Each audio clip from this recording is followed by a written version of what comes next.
The morning sun filters through the lace curtains of the kitchen, casting dancing patterns of light across the worn wooden table.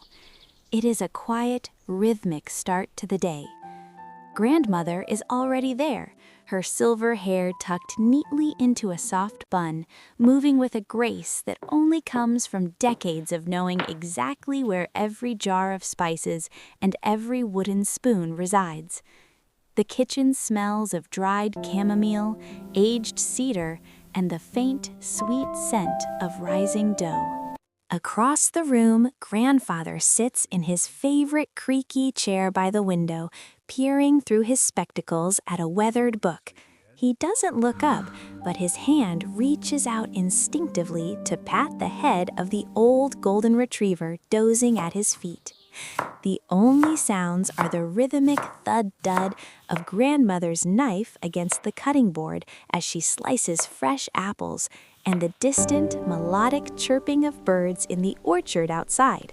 Suddenly, the silence is punctuated by the rising, cheerful whistle of the copper kettle on the stove.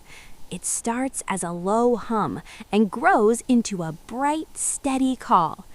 Grandmother moves toward the stove, her apron fluttering slightly. She lifts the kettle with a thick quilted potholder, and the whistling stops, replaced by the comforting sound of boiling water hitting the ceramic teapot. The steam rises in a thick white cloud, carrying the earthy aroma of tea leaves. "The tea is ready," she says softly, her voice like a warm blanket. Grandfather finally looks up, a small, knowing smile crinkling the corners of his eyes. He joins her at the table, and they begin the slow ritual of breakfast. There is no rush here. They spread homemade plum jam onto thick slices of toasted bread, the crusts crunching satisfyingly under the knife. They speak in low tones about the garden, the ripening pears, and a dream one of them had the night before. Their conversation is punctuated by soft, bubbling laughter, the kind of laughter that doesn't need a punchline, born from a lifetime of shared secrets and quiet understanding.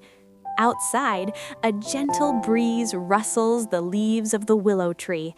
But inside, the world is perfectly still, wrapped in the golden warmth of the kitchen and the simple joy of being home.